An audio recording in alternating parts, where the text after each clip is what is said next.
Hello ladies and gentlemen, and welcome to another episode of Cookiecast. Today is part 2 of my sit down with Sam Muscroft.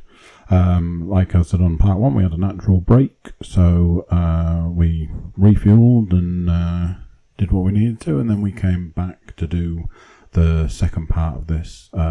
This second part makes up the nearly 3 hours that me and Sam did. Hopefully you've enjoyed the first part, so let's have a look and see what part 2 of my sit down with Sam Muscroft has in store.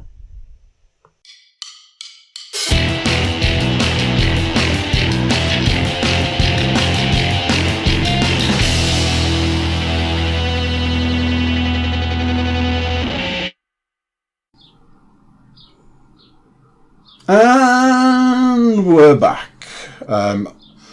It's podcast time, let's do this. So, natural break, which was great.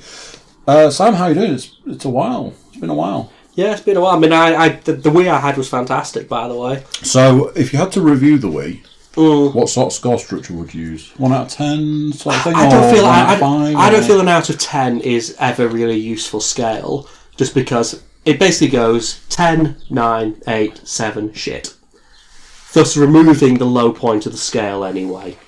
A 5-point scale is basically useful for anything, because if you think about it and you're honest with yourself, things are either terrible, poor, solid, good, or amazing. And my Wii was firmly in the good category. I would rate it a solid 4. A solid 4, not like 3. I mean, do you do 0.5? 0.2s? If you have to do a 0.5, you might as well do an out of 10 scale. Exactly, and that's what I was saying. For. So, depending on our release schedule, it's either a really long time since you and I sat down, or it's a matter of seconds for the listener. But in our world, it was a really long time, because I think it was 7 minutes, maybe. Yeah, maybe closing on 8. Yeah, we're older, we're wiser. We're sort of wizened veterans now. I am exhausted by the amount I've aged in that time. And you were really old to begin with, so. Oh man, can you imagine? Right, let me get my thing. Let me get my thing. So now we get to answer the question: which did you choose? Are we going to review the Justice League movie, or are we going to talk about trailers for movies that are coming out that I don't think? I think I'll have more amusement in looking at the Justice League film, to be honest. Right, let's do Justice League. Oh, sorry. So, I sense that you might not have enjoyed the Justice League movie. I didn't hate it, for what it's worth. See, I think there's a lot wrong with it. You see, I am surprised, because it sounds very much like you and I might agree on this film. Because my review, as the credits rolled, Leon said to me, "What do you think of that?" And I went, "You know what? I didn't hate that film."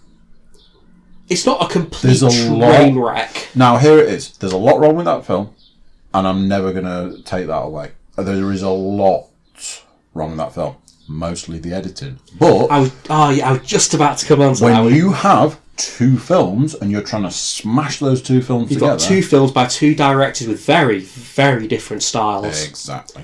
Because it was Zack Snyder and Joss Whedon, which couldn't be further apart, Paul, really. Because Zack Snyder's all your grim dark, and Joss Whedon's all your jokey Marvel stuff. Yeah, although Joss Whedon does do dark, but he does happy dark. So when I think of Joss Whedon, I think of Buffy the Vampire Slayer, and I think of Firefly, and to a lesser extent Dollhouse as well. Dollhouse. That was him, wasn't it? I'm not going mental. No, it was him. That was him. 2 series. Another one that they knew they were being cancelled, so they just condensed down the entire story, which I think the original idea was it was going to run for 5 series. And so they just did all of the other 3 series in the last few episodes of Series 2, which just made it really weird. Yeah, I mean, I didn't see Dollhouse, I've only started sort of watching Dollhouse very, very recently. Because I'd had it recommended to me by a lot of people.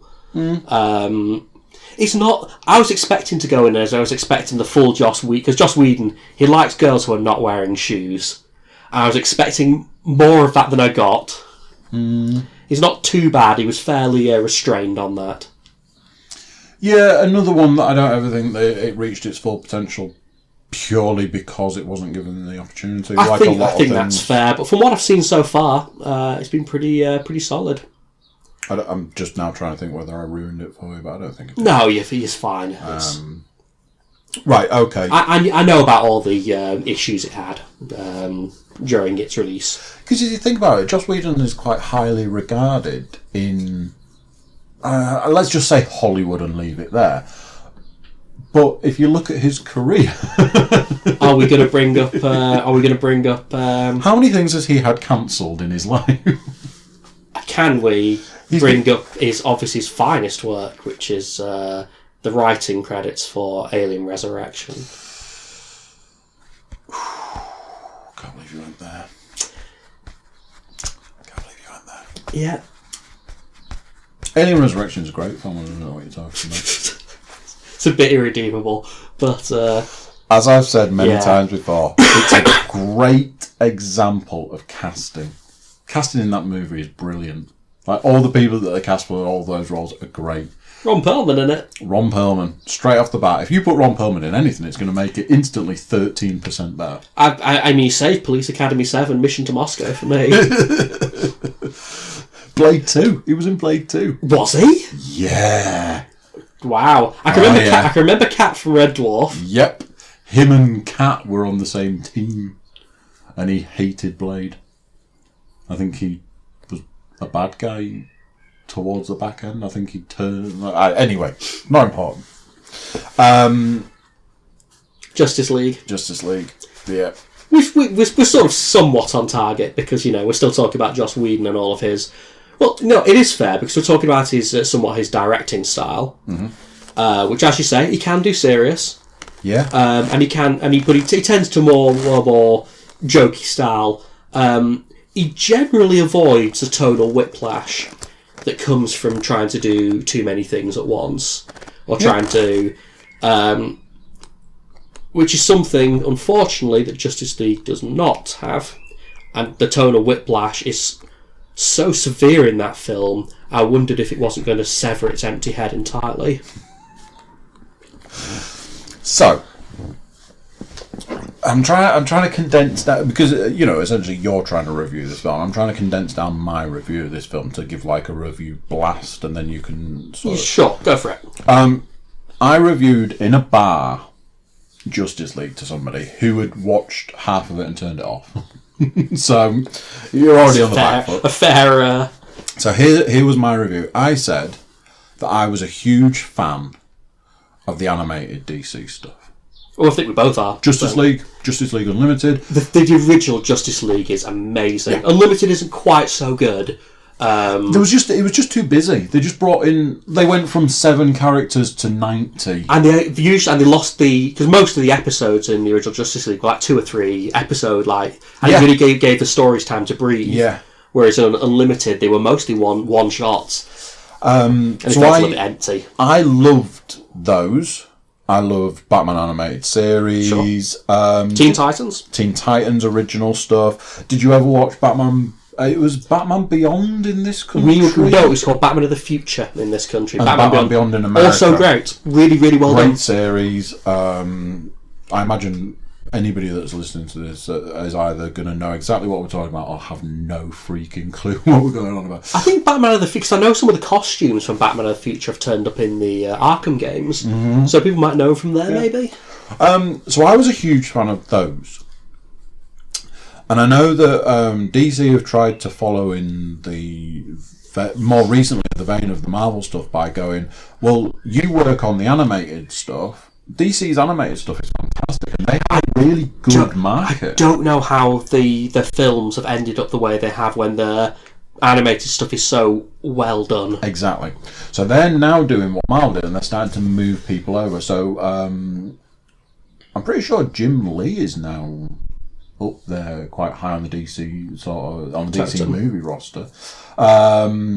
And like we've mentioned on the last podcast, Bruce Timm's around, and these names that we know from the animated stuff are starting to creep into the movie world for the DC stuff.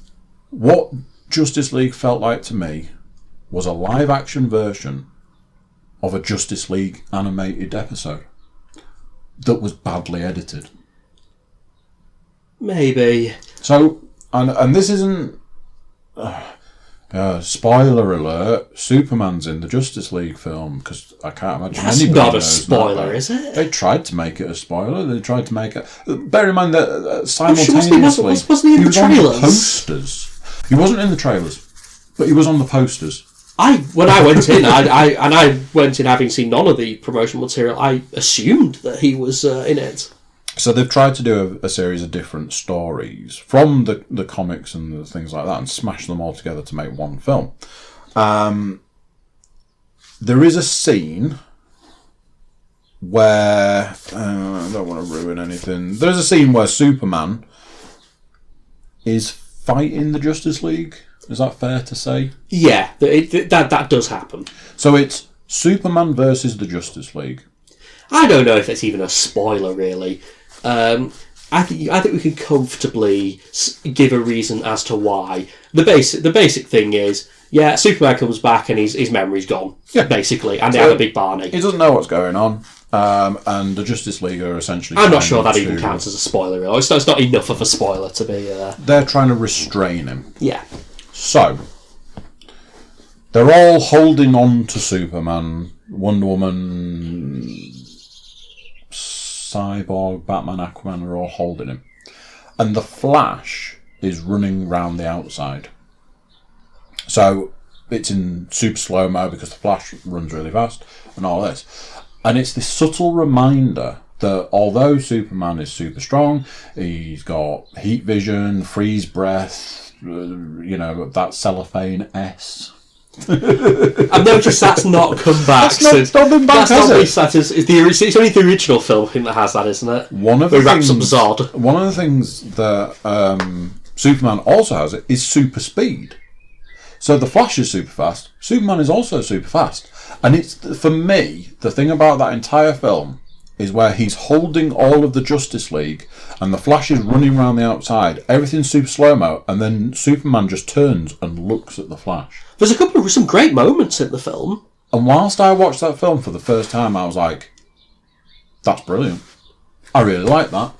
And then he basically just flings all the people away and stops the Flash. And it's very... That, to me, felt so much like the animated stuff that I was like, I'm okay with this. And, it has its issues. They tried to make Batman the comic relief. Yeah, nearly everything with Aquaman is... Again, they tried to make Aquaman cool. And maybe the Justice League cartoon is the only time they've actually managed to do this. Because that beardy Aquaman from the Justice League cartoon is pretty cool. Yeah. In the film, it's just a bit try-hard. And it's got the rock music and the beer, and it's like, oh no. Yeah, they could have softened a lot of that stuff and still tried to make him cool. I don't know. So here's the thing. I didn't hate it. It's very badly edited, but I think you can. I didn't hate it. It's a very, very flawed film with a lot wrong in it. But here's the thing. I watched it.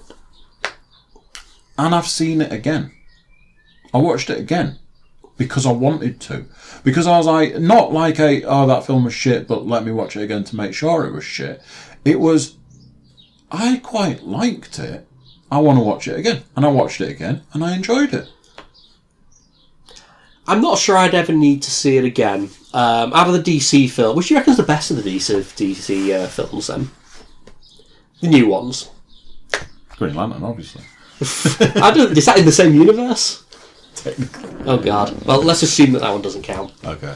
What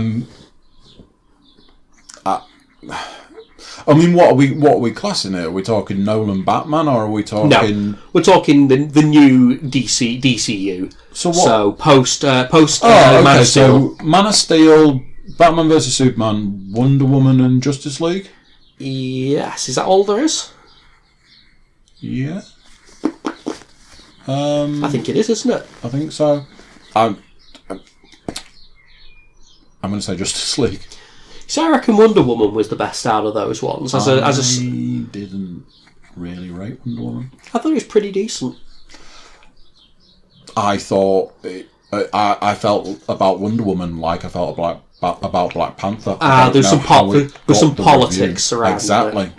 And I don't know how it got the review, but it got. I agree with you. I think there were politics surrounding it, but it was still an enjoyable film. I need to watch it again. I'll say that. So I might have to reserve an actual judgment/stroke review of Wonder Woman. My main problem is that she, as an actress, just can't act. She's terrible. They put her on screen because she's pretty. Yeah, she is. And Pretty. they put her in the Wonder Woman role because they can make her look like Wonder Woman's supposed to look. Outside of that, I might have to agree with you. She's not got a lot of charisma or screen presence. No. I often wonder in situations like this, if somebody said, all right then, well, who would you cast? I don't know if I could answer that question. Wonder Woman in general, again, I can only go by the comics I've read and the animated stuff. There's not a lot to her, really. A bit like Superman. There's not a lot to Superman either, really. Yeah, I have Superman issues. This comes back to the tattoo conversation.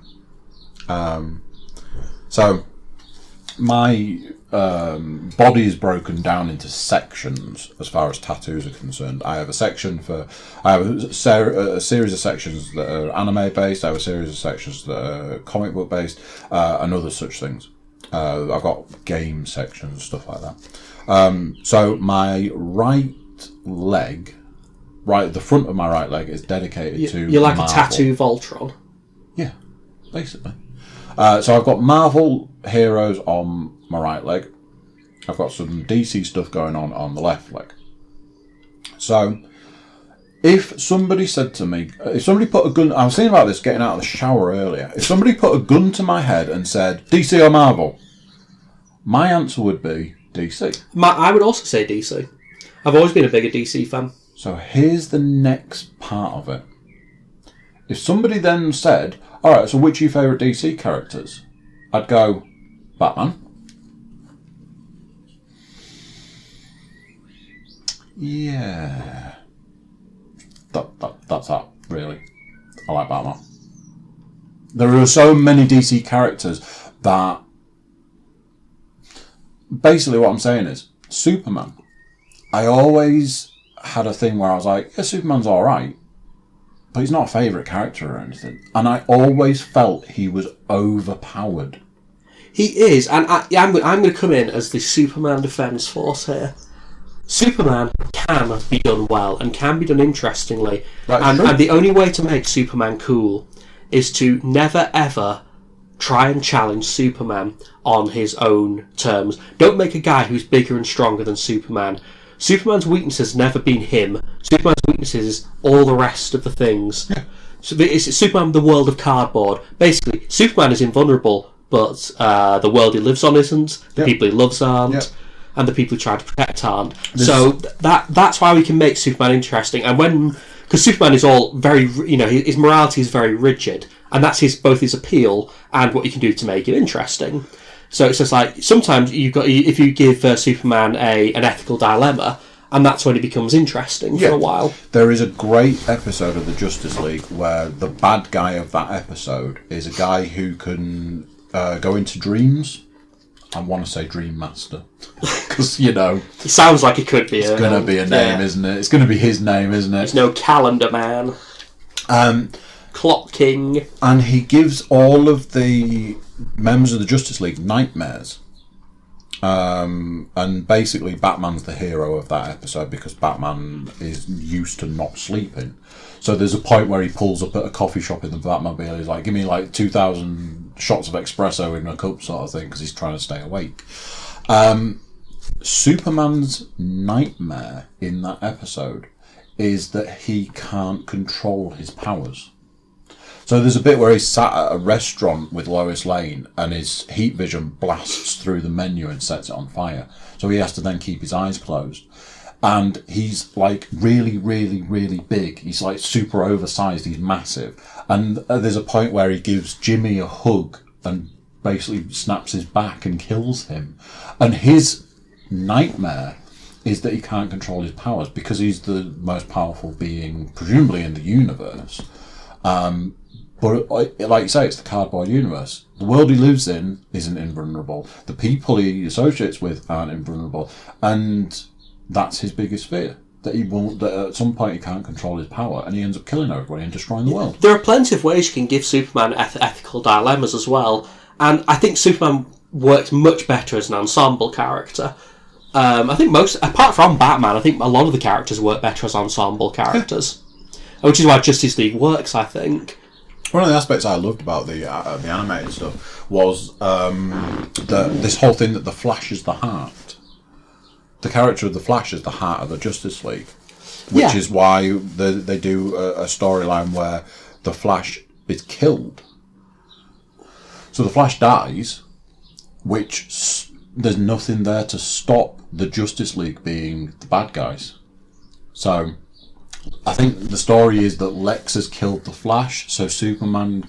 It's ringing some bells. It's been a long time since I watched it. He lobotomizes Lex Luthor, who is at that point in time the President of the United States, and the Justice League basically become the bad guys by policing the world, but to the true definition of policing the world. Like if you do something, if you argue with someone, you go to prison.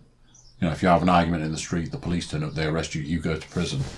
And it's a really interesting sort of take on the superpowered people being the bad guys. Yeah. Did you ever read Kingdom Come? Because that had a sort of similar kind of approach to things. Alex Ross did all the painted art to it. Yes. Now then. I think I've got a copy of that kicking around. You probably do. Yeah. Knock it up. I know I do somewhere. Yeah. But whenever you say Alex Ross, I remember him. He did all the cool painted art. Yeah. Not seen him in a while. Don't know what he's up to. No, yeah, but he turned superhero like artwork into actual artwork. Yeah, absolutely beautiful stuff. He did the Battle of the Planets comic as well, and it was absolutely beautiful. It was a piece of shit, but the comic was sure did look nice. The way that he does like paints and stuff is he gets people to dress up as the superhero. So he'll get somebody to dress up as Superman, and then he paints that person. Just whacks off. Yeah. Just jerks off. Yeah, just jerks it. Just jerks the jerk. You know. So Justice League, if you had to score it.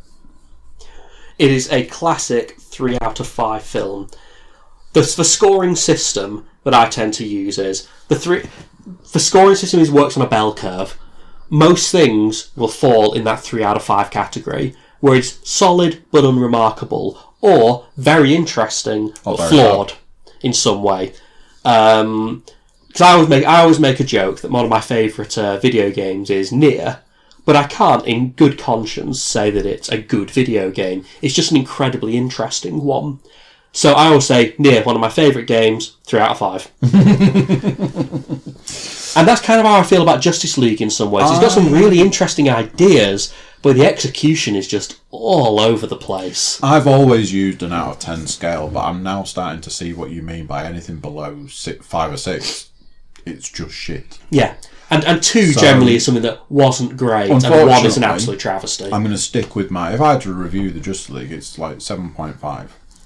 Oh, you've got a 0.5 in there as well, doing an out of 20 scale. Yeah, I'm just giving you a whole thing to really not enjoy. But that's my... I really liked it. I think there's a lot I wish that they'd done differently. You know, they should have let him shave the moustache off. Oh man, that's an hour. They must have spent. It's so fucking weird. Like all the way through that film, I was like, "What is going on with that lip, man?" Anybody that doesn't know, when they did the reshoots for the Justice League, Henry Cavill was in another role where he has a moustache, and they wouldn't let him shave the moustache off to do the reshoots. Contractual obligations. So they digitally removed his moustache in the entire Justice League film. It's so odd and very noticeable. Yeah, they should have just let him shave it off because they could have just stuck it back on. The editing, but again, we've covered that with the two films smashed together. But I think I like it, and I kind of want to watch it again, which says a lot to me. I have a thing about bad films, though. I think I like bad films. I don't think it's a bad film. I merely think it's a very flawed one. Yeah, maybe that's it. I don't think it was a piece of shit, because if we want to talk about pieces of shit, we can always just go on to Batman versus Superman, which is an absolute... That's a train wreck of a film, though. That is a 1 out of 5 film, as in everything that could be wrong with that film is wrong. It's just like you sort of sat there just like mouth open, like, I cannot believe I'm watching this monstrosity. But it gave way to a fantastic joke in Deadpool 2. Yeah. I was fighting a guy dressed as a bat. It was okay, we managed to resolve our differences when we realised both of our mothers were called Martha. Oh god, let's face it, Deadpool takes a punt at the DC universe a couple of times. Unfortunately, my criticism of Deadpool 2 is that they used Marvel and DC jokes too many times. Maybe a little. It was every other joke was either a Marvel joke or a DC joke. And I was like, I got halfway through that film, and at that point I was like, you've kind of done that now, so if you stop now, I'll let you off. And unfortunately it didn't. There was a couple of that out there. I mean, because I enjoyed the joke about Rob Liefeld. And, can't draw feet, yeah. And I was looking around the cinema, and I'm pretty certain there wasn't that many people who got that one. You might have been the only person in that screening, but I sat there pissing myself. I lolled quite heavy, because I love Rob Liefeld. He's great. He's amazing, because he hasn't got better. It's like, I don't know how he's still so terrible. This good, and that is me. Because I'm speaking of X-Force, didn't Rob Liefeld must have done X-Force? I think so, yeah. Because I can remember him from sort of those early days of Wildcats. I think that was him. Yep. God, it's all coming back to me. One of my favourite things about Deadpool 2, and I don't think this is a spoiler, but by the end of the film, Deadpool is essentially wearing the Deadpool, the X-Force costume, and they did it in a really clever way, and I really liked it. But I'll leave that there. Go and see it, people. Do go and see it, people. It's good. You know me. I don't tend to universally praise things. You don't. So make it that way you will. You chose to review the Justice League. So now it's my turn to pick what we're going to talk about next. And what we're talking about next is trailers for films that I don't think I care about. Oh wow, is that going to be very interesting? It almost needs a theme tune. That lends itself to a theme tune. What was that? Something from space. Muppets from space. Pigs in Space on the Muppet Show. Pigs in Space! If I didn't have, horrible space aids, I would happily join you in a chorus, but I'm kind of at the moment. You have got space aids. Don't give me space aids. This is the bottoming out of the space aids. What, the really contagious part? Probably. Wonderful. I'm looking forward to that. Everybody's ill. I've spoken to 3 people in the last 2 days, and they're all ill.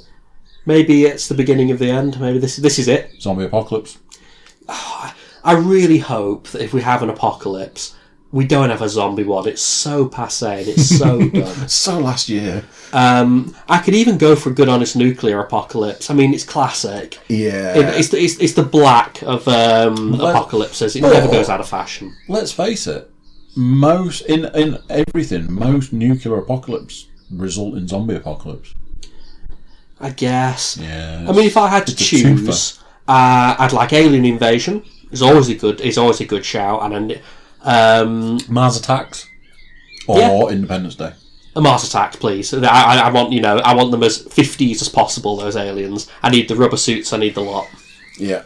I think I'm going to agree with you on that one. Although I quite like a demonic incursion as well. Like literally hell invading Earth. I could go with that one. Yeah, last episode of Angel. Yeah. Yeah, hell literally comes to Earth. Go for that one. Yeah. Nobody goes demonic invasion. No, it's a tough one to sell. I think it's because... I mean, how does that even end? At least with zombies, you know, shotgun to the face kind of solves that problem. Alien invasion, it's usually a sneeze that gets rid of them, or glasses of water. These are deep cuts, by the way, people. You need to get real deep in there to work any of that, what I just said out. For demonic incursion, I like the idea that, things just sort of return to normal, except there's horrible demons everywhere. Yeah.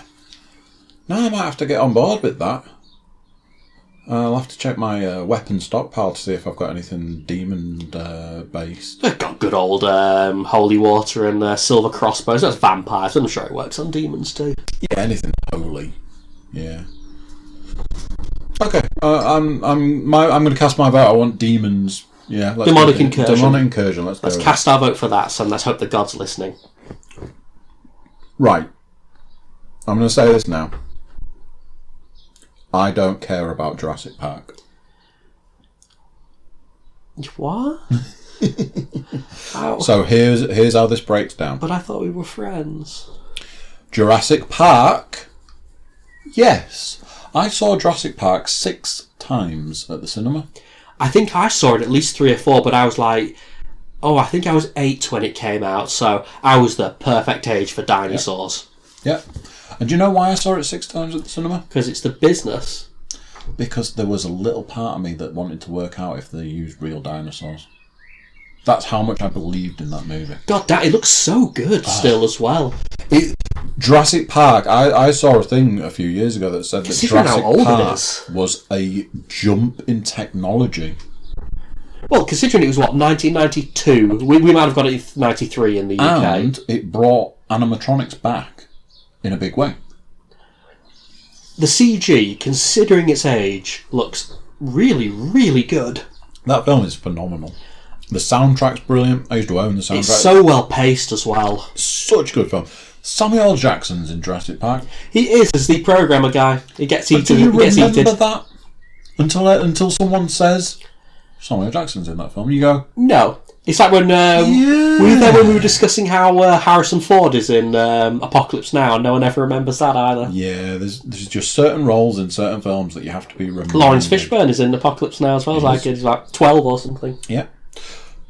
So, having said about my love of Jurassic Park, I love Jurassic Park. Or Jurassic Park 1, if you will. Jurassic Park 2 and 3 are rubbish. Yes. Jurassic World, I thoroughly enjoyed, in spite of it also having a few issues. You shut your dirty whore mouth. Wow. Did Jurassic World come and did they kidnap your kids or something? I don't want to talk about what happened between me and Jurassic World, but let's just say I was abused by that film. Wow. Yeah. So, you might have sensed where this is going. The trailer for the new Jurassic Park film. It doesn't look great. And here's the thing, kids. Take note. If your trailer doesn't look very good, your film's probably not going to be that good. So if I watch your trailer and go, well, that looks shit, I'm probably not going to go and see your film. I do like dinosaurs, though. I like dinosaurs. What's your favourite dinosaur? Pachycephalosaurus. Get out. It's not really, I'm lying. It's Big Stegs, in it. Stegosaurus? Yeah, Big Stegs. Pretty sure you're the second person on the podcast to say Stegosaurus. It's a good shout. It shows your age as well. Because when I was a child, there was 6 dinosaurs. Was one of them Brontosaurus? Yes. Now Apatosaurus. Diplodocus. Stegosaurus. Triceratops. T-Rex. There was no Velociraptor, I tell you that much. And no Ankylosauruses. And there was none of that one with the neck and the... Dilophosaurus? Who knows? Well, remember, didn't you... Oh, pterodactyl. It's not a dinosaur. It's a bird. It's not a bird either. It's just a flying reptile. Lizard. Oh, you know what? I'm gonna put a line in the sand here, because otherwise I'm gonna go on about dinosaurs, and I don't want to. So why not? Dinosaurs are a great subject. Dinosaurs are great fun, and I love dinosaurs, but I don't want to be that dinosaur. I think you'll find it wasn't a dinosaur, because otherwise I'll be that guy, Andy. Crocodile, dinosaur. Chicken, dinosaur. It's an archosaur. There you go. So this will be my last thing. Do you know what actually makes a dinosaur? How you define one? It has to be 60 million years old and dead. Yeah, it's over 65 million, I think, about 66 million. But it's down to the hip structure.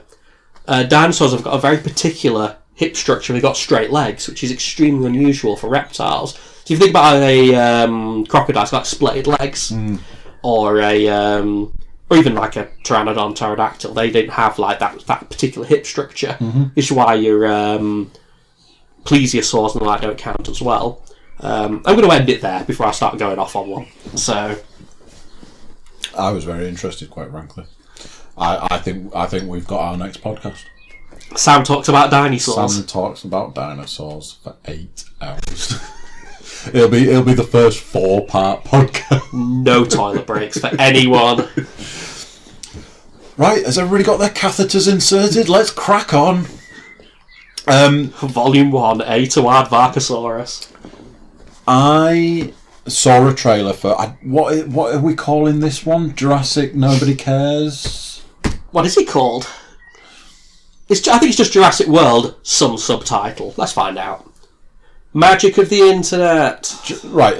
While you do that, I'm going to talk about it generically. So I saw a trailer for Jurassic whatever. Fallen Kingdom. Oh wow, it's even worse than I thought. It's a bit generic. And I went, yeah, no interest in that. I didn't like Jurassic World, so I'm just throwing that out there. Watched the trailer. Then I watched another trailer that was a completely different film. Well, there seems to be 2 plots going on in it. Yeah. Because there's the Save the Dinosaurs film. Save the Dinosaurs. And there's also this corporate thing going on as well. And we've created the ultimate killing machine. Let's sell it to the highest bidder. Yeah. Aliens 4. What? No. Sorry, I got a tickly cough there. If you read the book of what became Aliens 4, the book is like aliens running around with pulse rifles. Brilliant. I refuse. I don't care. Shan't. I will not read it. I will not. You can't make me. You cannot make me. So, the whole point of this is, if I watch a trailer, and at the end of the trailer I go, well, that looks shit, I'm not going to watch the film.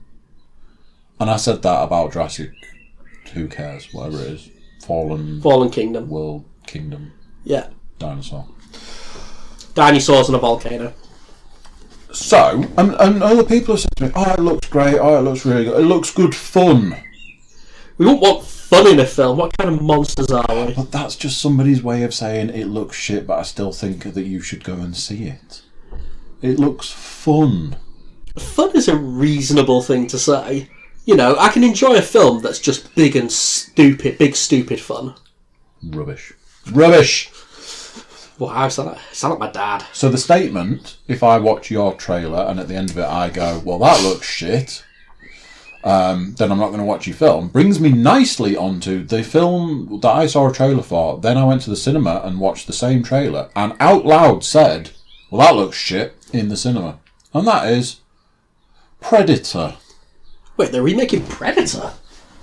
I didn't even know. Let's look this up. Are you being serious, right? Yeah. Honestly, I've not seen it. Oh, Sam. Oh, poor Sam. Sorry, I honestly didn't know it was a If you film. watch, I'm going to say it again. Oh, The Predator. Okay, so there's a new one coming out. Okay, I bet it. Well, let's face it. How many good Predator films are there? 2. Correct. That's the right answer, and there is no other answer. I don't mind Predator 2. Believe it or not, I think it's a film that is unfairly pilloried. It's not too bad. Predator 2 is the polar opposite of Alien 4, because Predator 2 is a prime example of terrible casting. Correct. If you read the book of Predator 2, the main character in the book of Predator 2 is Dutch's brother. Okay, which would make sense. So Arnold Schwarzenegger's brother, who in the book is bigger than Dutch. It's a bigger version of Dutch. And I'm sure that would have the sort of revenge angle attached to it as well. Mm-hmm. So they went, who do we cast? So we need somebody bigger than Arnie. Oh, I know. Danny Glover. A giant Austrian guy. Let's go with Danny Glover. Who's famous for being big. Yeah, let's go with Danny Glover. But the thing is, I like the concept of it, like the urban jungle idea of Predator 2. I think is kind of ace, and I like the gang warfare angle as well. Don't get me wrong. I like the idea. Again, the execution is just not all there. It's a great story. They moved from the actual jungle to the urban jungle. It's slightly futuristic. All of it. All of it's great. And stuff like it's a bit low. I think it's obviously a bit more low budget than the first one, but the Predator costume still looks great. And it had some great weapons as well. You think about some of the Predator weapons, isn't it? That disc thing that it throws and is that only in the second one? Gets his arm cut off. I don't think it was in the first one. Might not be. Somebody said to me recently, I think it was Pete, said that how do you know when it's time to get married? You know it's time to get married if you look at your significant other and you can answer this one question. Do I love you more than I love Predator? And if the answer is yes, time to get married. Because for men, there's a few things in this world that... Would you describe yourself as a goddamn sexual Tyrannosaurus? Of course. You got damn bleed. You got damn dick. Oh, Predator's an absolute stone cold classic. That so good. But I could watch, like Aliens, I could watch Predator any time of the day. Or Jurassic Park. Put it on now, I'll watch it. Pause podcast. We'll just watch all the Predator. Let's watch Jurassic Park followed by Predator. Terminator 2 as well. That's like kind of like the holy quadrilogy. Quadrilogy. And this is why I have such an issue with these films, these new films. I love Jurassic Park. I saw it 6 times at the cinema. I would happily sit down and watch it now. I love it. So I don't want to see something, and I think this could be what the theme of all this has been. If you're making a film that makes the originals worse and taints the image of those originals, you're doing a bad job. Why does Deadpool 2 stand out as such a great film? Other than it being funny, great action and a good film, what we said was, it's probably better than the first one. I don't think, though, in some ways, like a good sequel arguably does things just different to the original. So it can either do it bigger and better, or it can just go a bit different. Whereas Deadpool 2 doesn't really do anything different, but it's just so well made and so funny and so stupid. Doesn't do anything different. And in fact, it actually does a lot the same. It just gets away with it by doing... I think we've said before as well, is that sometimes there's some merit in doing something old well. You don't always have to do something new. You can just do something old in a really good way. Yeah. Deadpool 2 isn't old, but it just does everything with just such well. It's just so. I think they said well made. Actually, only 2 years between Deadpool and Deadpool 2. That's got to be the quickest. Certainly, more recently, the quickest getting another film out there. But you can obviously tell how much love and attention went into that film. But you know what I mean? We talk about, so I can feel about sort of a lot of new films. They feel very stamped out. Mm-hmm. You know what I mean? It's just like, you know, the jokes have all been through a committee. Stamp. Yeah. Whereas Deadpool 2, it just feels like there's got a bunch of guys in there. It's like, how about we do this retarded shit? Yeah. And then it's just like, yeah, how about we... again, I can't spoil it, so I'll leave it there. I want to, but we'll do it in a separate one. So my most controversial, if I don't like the look of your trailer, I'm not going to see your movie. And so far I've taken a lot of shit from this because it's not the first time I've mentioned it, but this is the first time that me and you have talked about it on a podcast, although I've already done it on a podcast. If I see your trailer and I think it looks shit, am I going to watch your movie? Now this is one where I'm still going to see this film because I need to know. I think the trailer for Venom's really bad. It's kind of hard to know what to do with Venom now they don't have Spider-Man anymore. I mean, the trailer did nothing for me for what it's worth. Mm-hmm. But I'm going to seg into the Fox-verse, as it were, like the Fox Marvel stuff. Yeah. Because I find the output has been like not just like the DC stuff, not as variable. It's been like on the other end of the scale. Because you've got things like Deadpool and Deadpool 2 and I saw Logan for the first time a couple of weeks back, and I thought it was amazing. I thought it was a fantastic, almost like not a superhero film. It's so well made. It's Somebody so said it's together. A western. It's no Country for Old X-Men. Yeah. It reminds me. It is a western, and it's. Have you seen it? It's right there. Have you seen it? Yes, I've seen it. That's the question. I watched it again the other day. It's a great film. It's a bit miserable. I'm working my way up because if you buy it on Blu-ray, I imagine on DVD, there's actually a film noir version of it where you can watch it in black and white. But yeah, I would say if you don't feel a little of a lump in your throat near the end of the film, you've got a heart of stone. It's such a well-made. It's not. I say not just from a superhero film. It's just a well-made film. And then we've got X-Men Apocalypse, which was fucking dog shit. I just can't believe the same studio financed these. Because, it's just fucking rubbish. Yeah, there's a little bit of I've got no nice things to say about it at all. So I think I've already covered this. But here's my opinion. Again, and I know I've said it about 800 times at this point, but if I see your trailer and I don't like the look of the film, am I going to go and watch it? Now, this is the exception to the rule, because I just need to know. And what I half expect and what I really hope is that I walk out of seeing Venom and go, oh, I was so wrong about that. It was such a good film. I love it when that happens. It's not very often these days, but I love being wrong. I would rather you put somebody in that role that I don't know the name of, if it means that I get to see Venom in a Venom film. Rather than going, oh, we're going to put Tom Hardy in it. Okay, so he's going to be Venom. No, he's going to be Tom Hardy.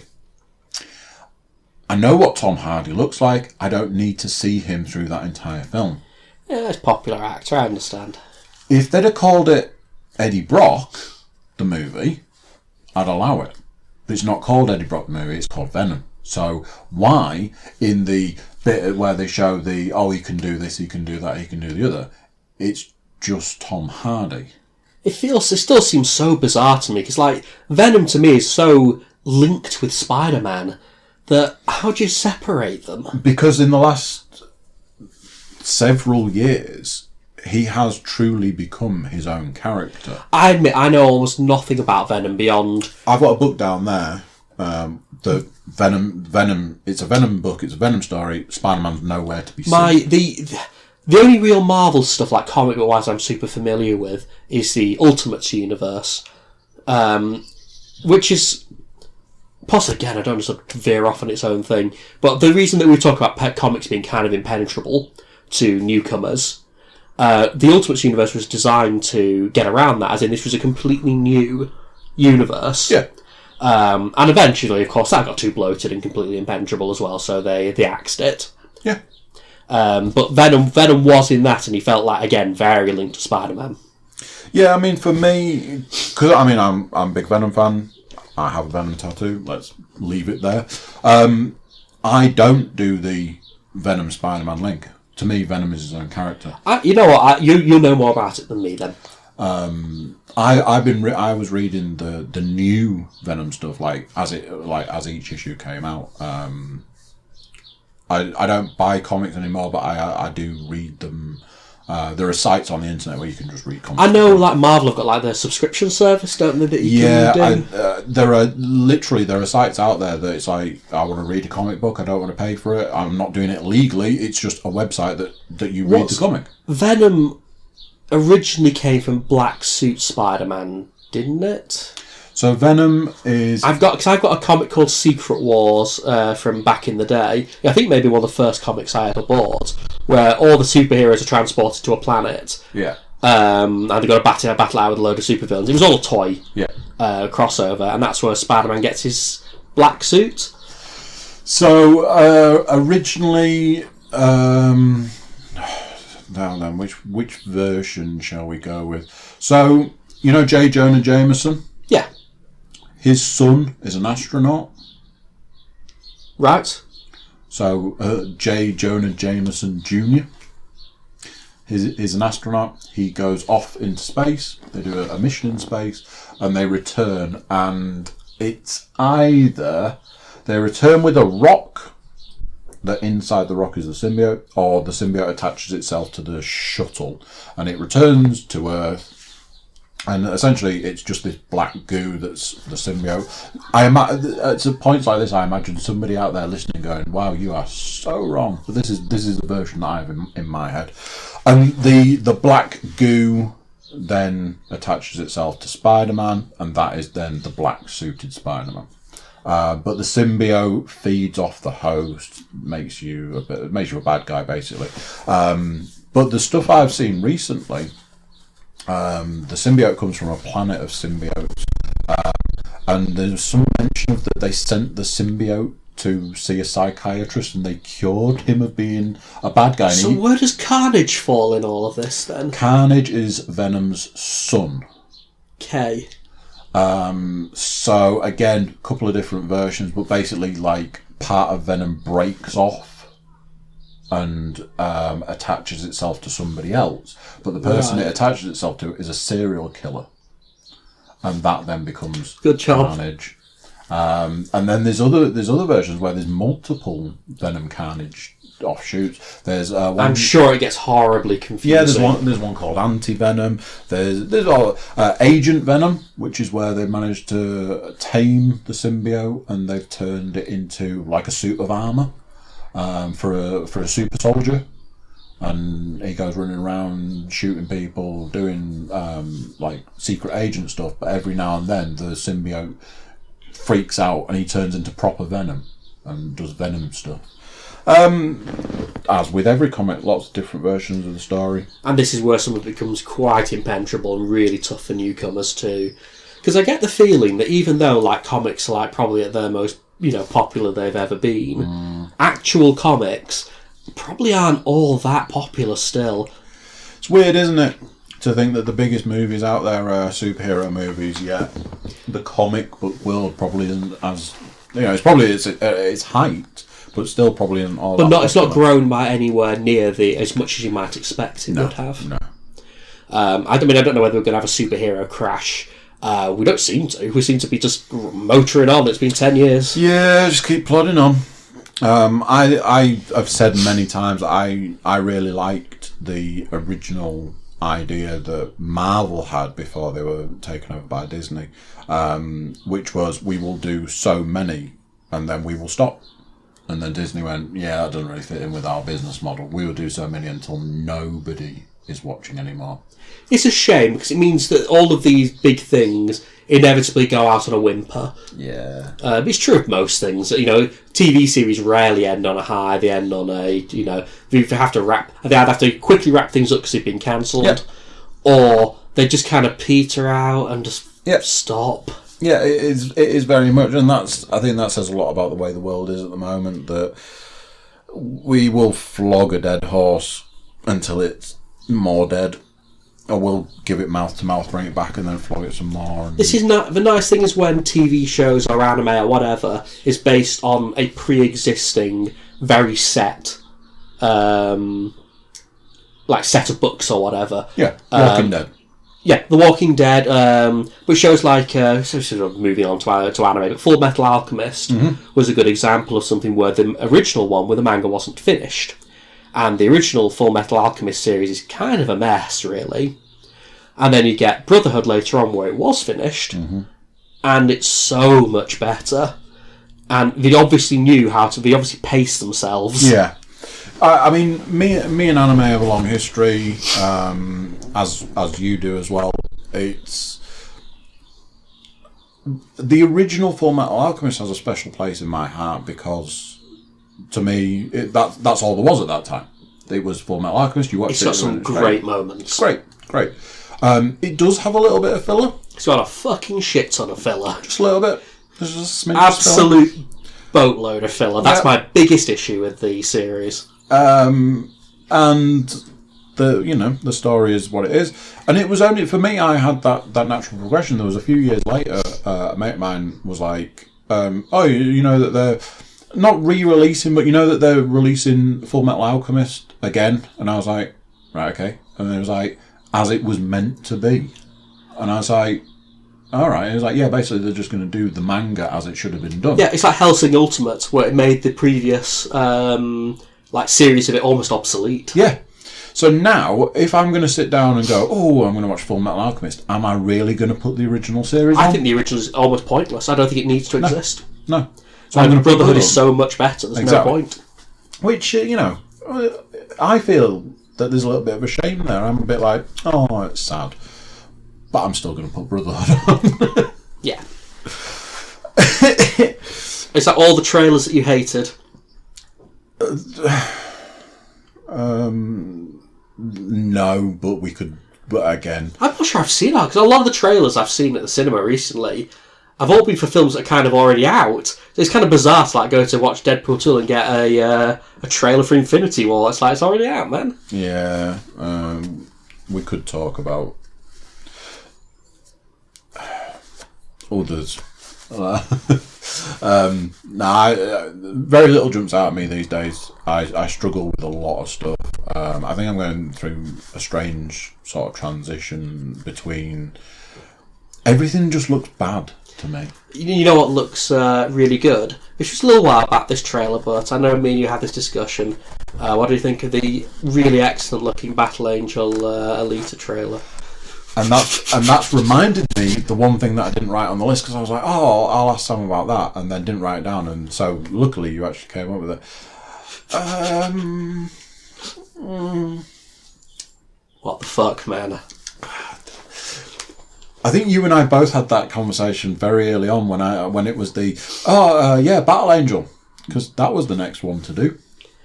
Battle Angel is such a bizarre choice. Yeah.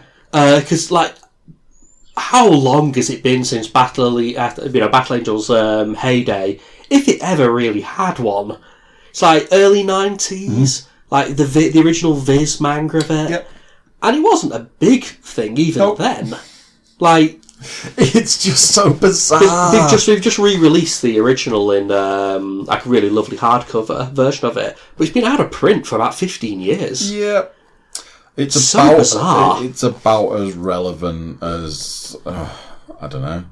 Who's directing? It's someone really famous who's directing it. It's Robert Rodriguez. What? Yep.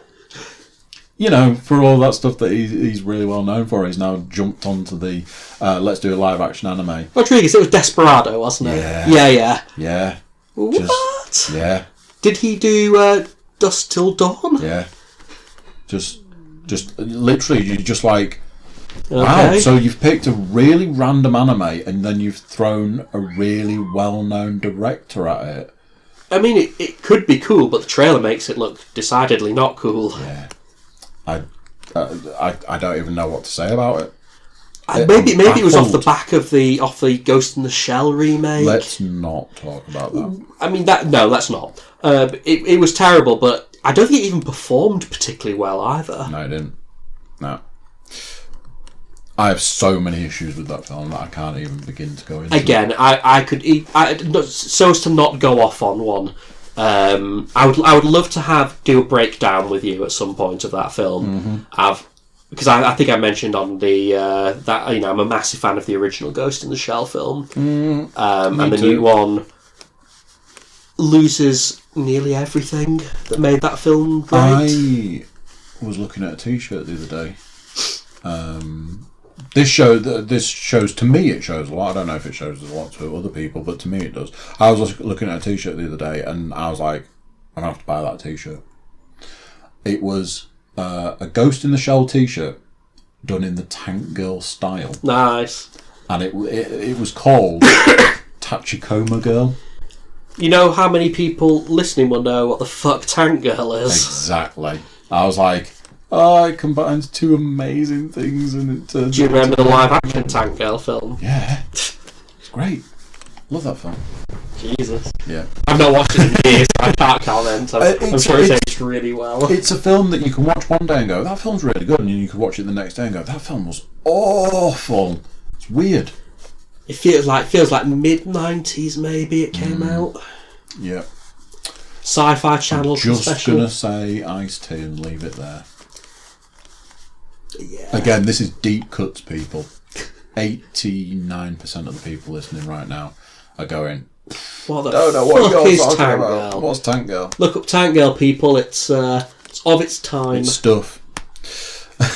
It's really of its time. I bet it's quite charming now, actually. They're quite charming at the time.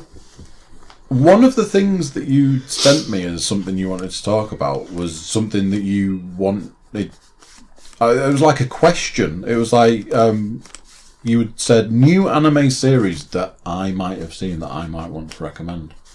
Yeah, I mean, because I, you know, not that the viewers will care, but I've had a week off work, so I've had plenty of time to get, you know, up on a variety of, you know, films and series and all that kind of stuff.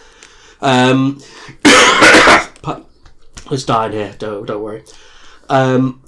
But yeah, I did watch a series. So I feel like we should do a bit of, you know, and because I've seen a couple of series recently that were so excellent, I'm wondering if there's stuff that maybe I've missed as well that I've sort of glossed over, because I have a very not always super positive view of the modern anime industry. And I do feel a lot of it is utter garbage, but when people do recommend stuff to me, I find myself pleasantly surprised sometimes. Okay, what did you watch? I watched a series called Made in Abyss, which came out maybe, I think, the tail end of last year.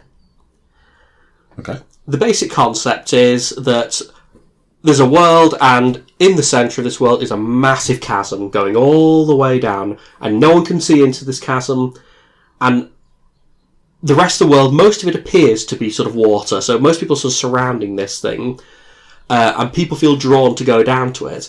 But basically you can descend this chasm, but every time you try to ascend, horrible effects happen to you.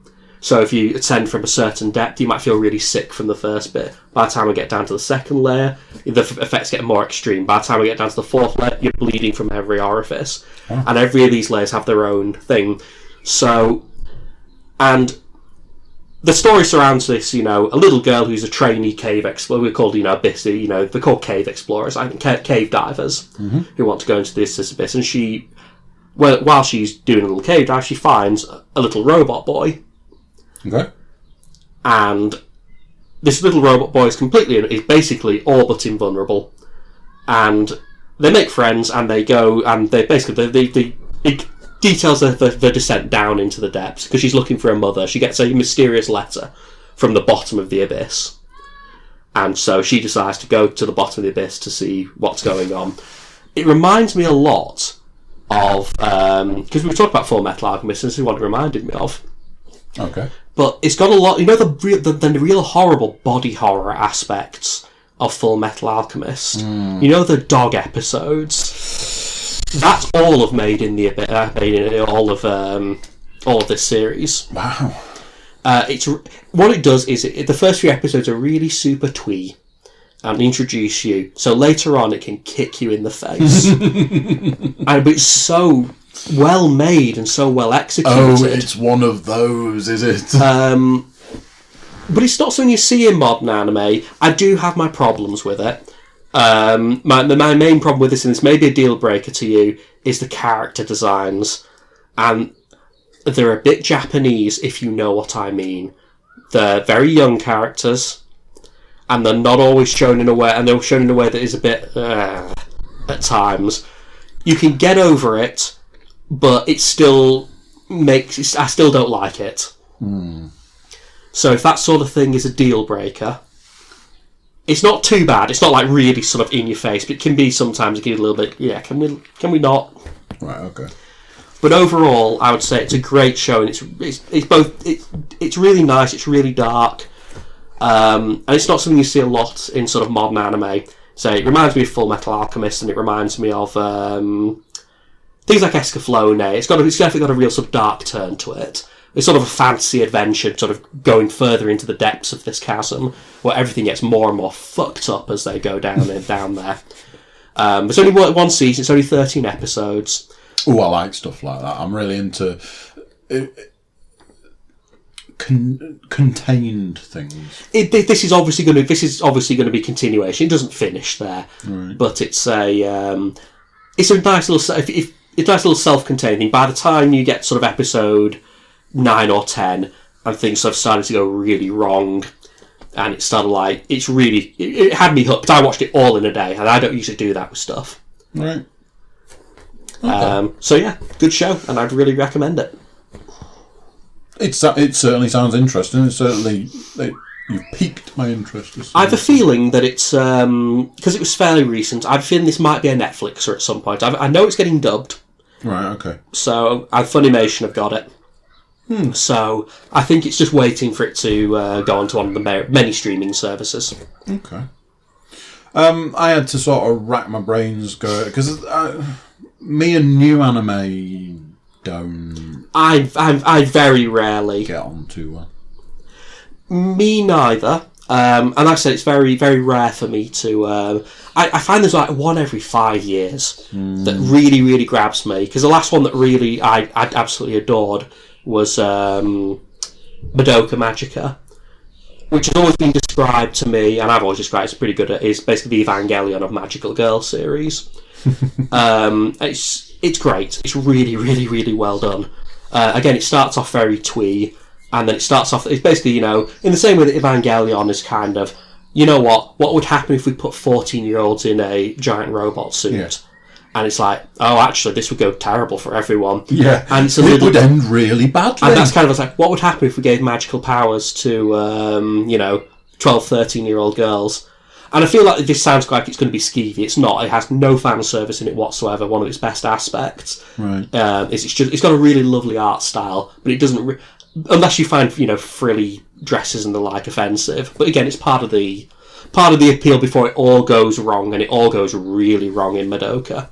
But that's 12 episodes, completely contained. When it ends, and it ends conclusively. Which is something that I'm finding appeals these days. I like, because you're an adult with time management problems. If you said to me, "Oh, this is a great series. It's got 400 episodes." Probably. It's the reason I don't recommend something like Legend of Galactic Heroes to people. As fun as it is, people don't have time to watch 100 episodes. No.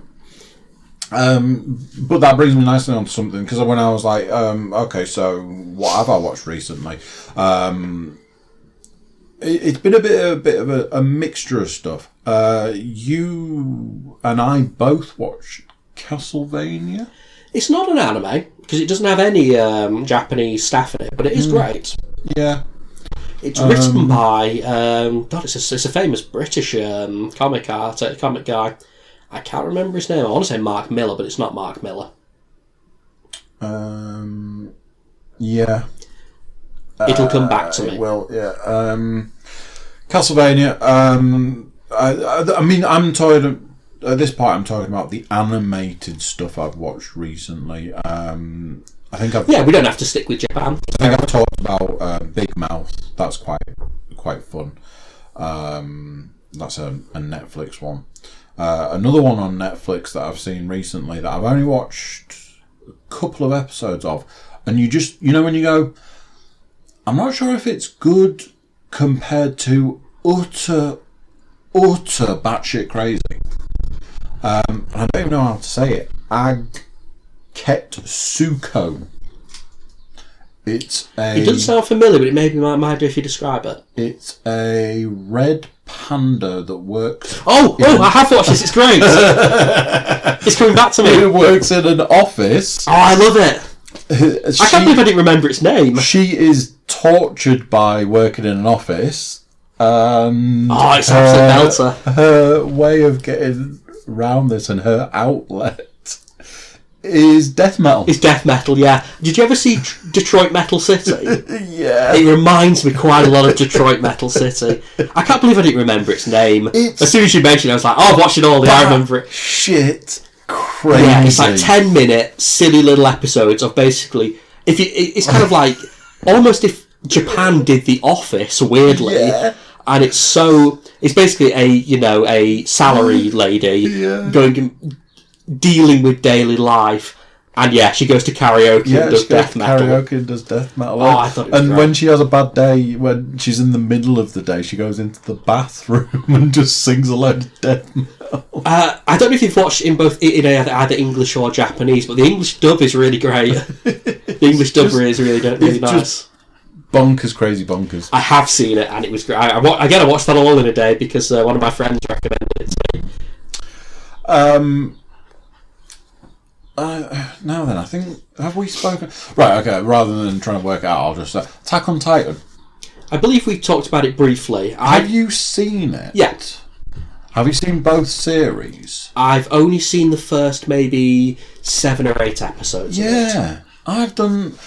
So, I've seen the first series, loved it, recommend it to a load of people. a mate of mine was like, "Oh, have you seen this?" And I was like, "Yeah." Started watching the first series again, watched it all, great. I started watching the second series, got so many episodes into the second series, and went, I'll come back to this in a bit, and I've never gone back to it. It never really grabbed me, to be honest. I found a lot of these long-running sort of shonen shows never really do. Because I've recently watched the first few episodes of My Hero Academia. That's basically... at some undescribed point in the future, everyone basically gains a quirk. Basically a superpower. These can be completely rubbish or completely amazing. Okay. And the best people get to go to a school for superheroes, basically. Right. And that's like really doing the rounds. It's really super popular at the moment. Yeah, I was going to say it's a very popular one. But it's like up to about 50 episodes, and like I'm wondering whether I care enough. Yeah, I watched. I started watching. I think it was Blue Exorcist. I know of it. And I got a few episodes in, and to start with, I was like, "Yeah, this is good." It's got a lot of standard anime stuff. And that's the stuff I tend to not deal with. And that's the thing. I got so far into it and went, actually, it's got too much standard anime stuff.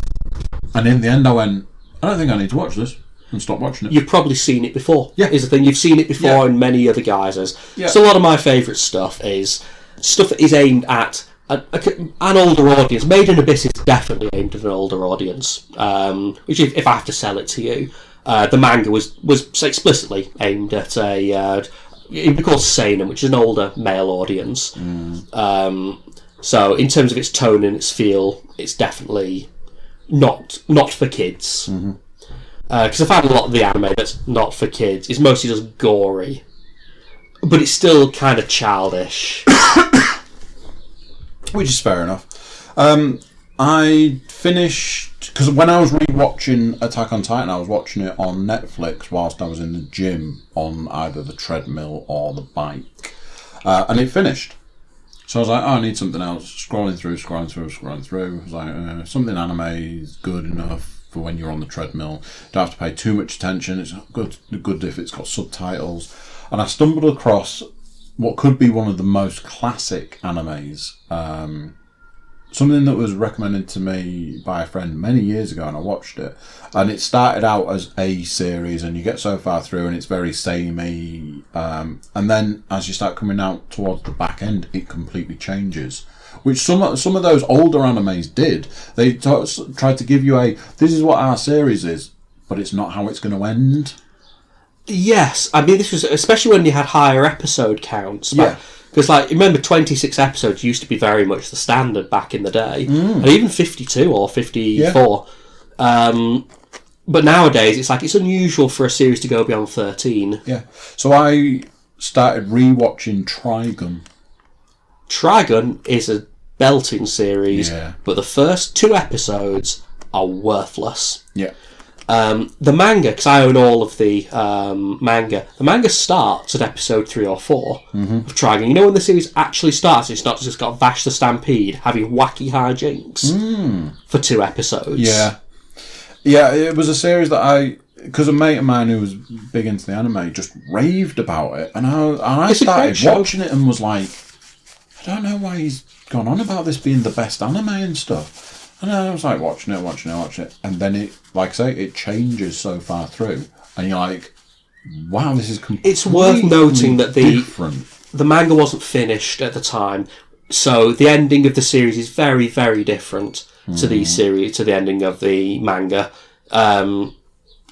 It's worse in my opinion, but it does give it an ending.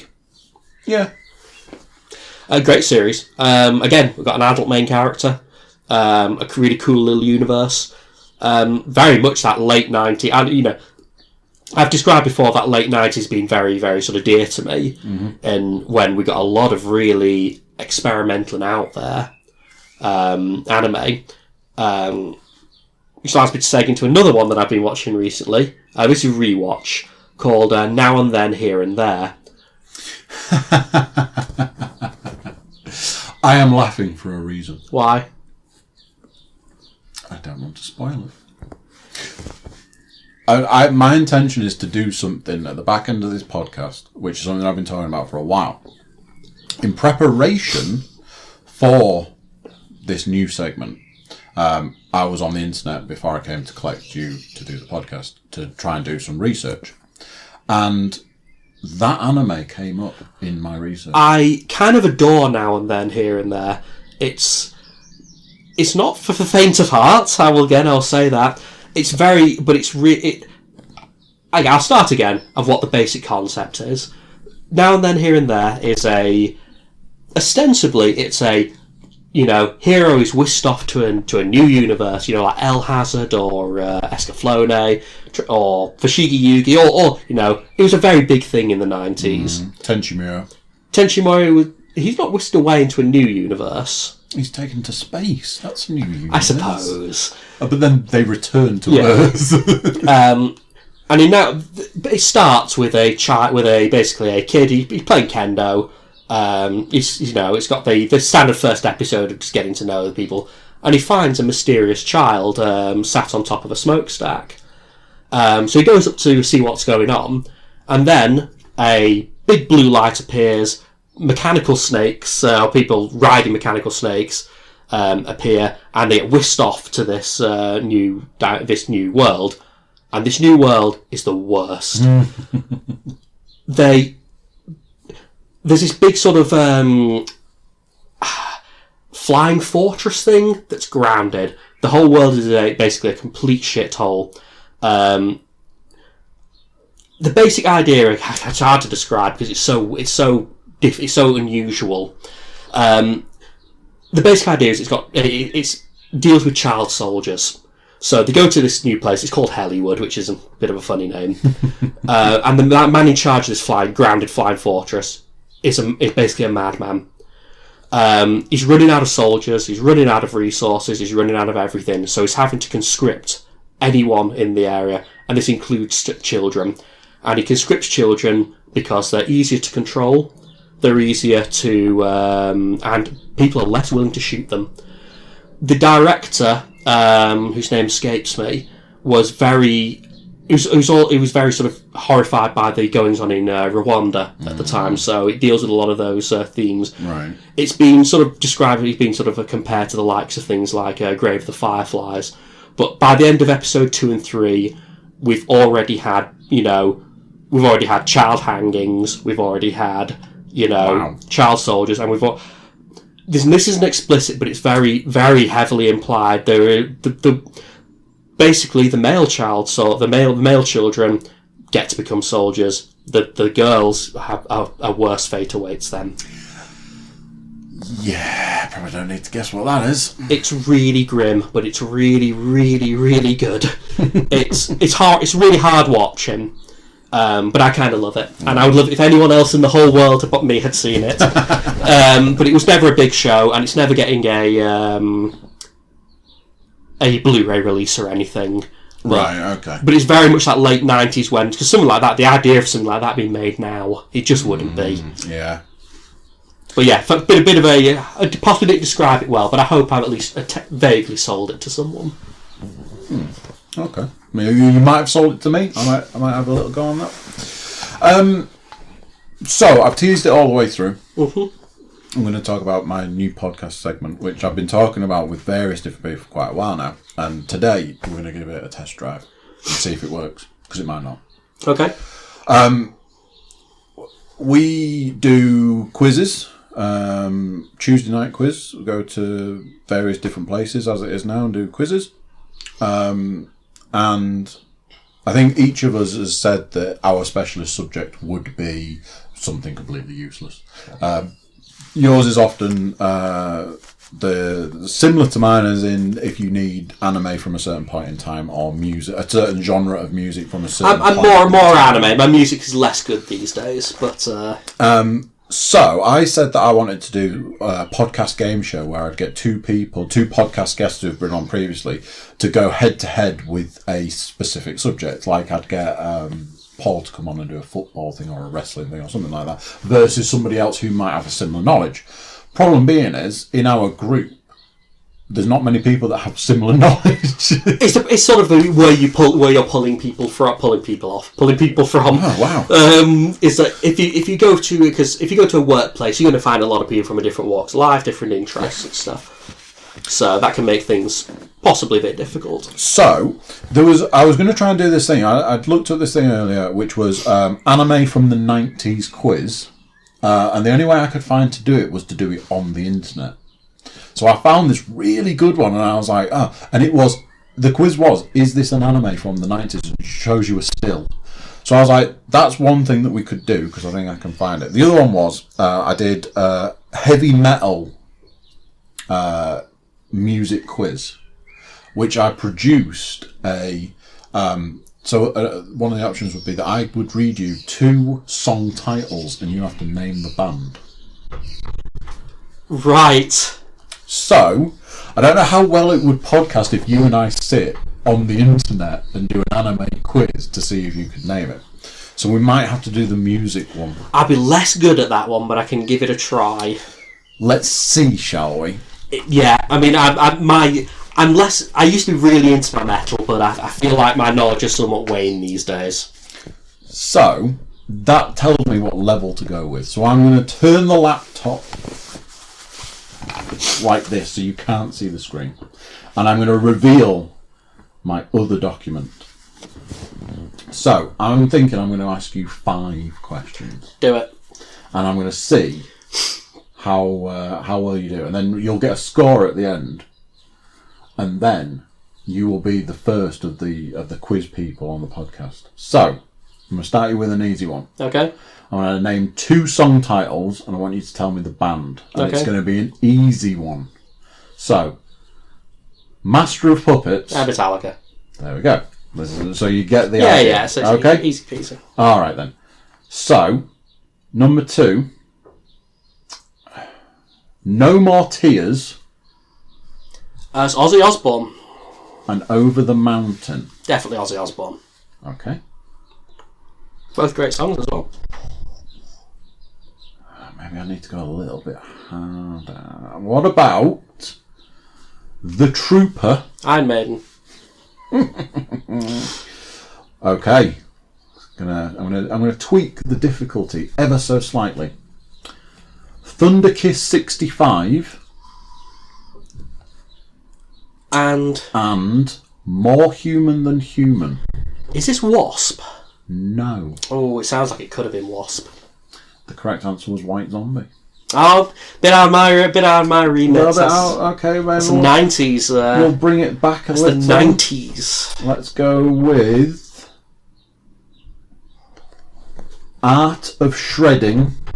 Oh, is this? And Cowboys from Hell. Pantera. I thought it was Pantera. And maybe the last one.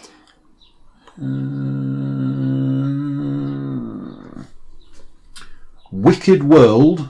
Yep.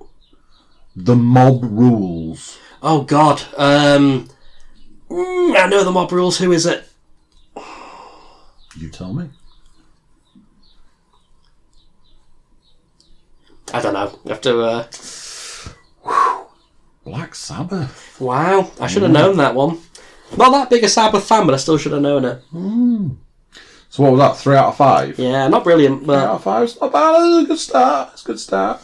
Like I said, the other option was going to be to do a quiz on the internet, and I was like, well, maybe I could direct people to the quiz, and they could do the quiz at the same time as we did it. I won't tell you what score I got. Because it was not a good score. I did it, and I was like, right, I'm going to do it. And I clicked through it. And I'm sort of interested to see what it is now, but obviously I can have a quick look-see later on. The other problem is that the person was clearly a huge fan, and they put like questions in between questions where they'd just gone, was this a great anime, yes or no? I don't think there was a right answer to that. I probably do quite well, as you know. I know a lot of anime from the late 80s, from the late 80s and 90s, so it's like I could probably do better on that, but music I could probably do okay. I mean, because I got the easy ones right then. I'm sure I could have. I need to find a way that I can do like that person's... Because, like I say, if I got Paul here and I was like, I googled really hard football quiz, I imagine that would just give you a list of questions. Or really hard wrestling quiz. Again, it'd probably be like, who won the Royal Rumble in 1989? You know, and unfortunately, Paul would know the answer.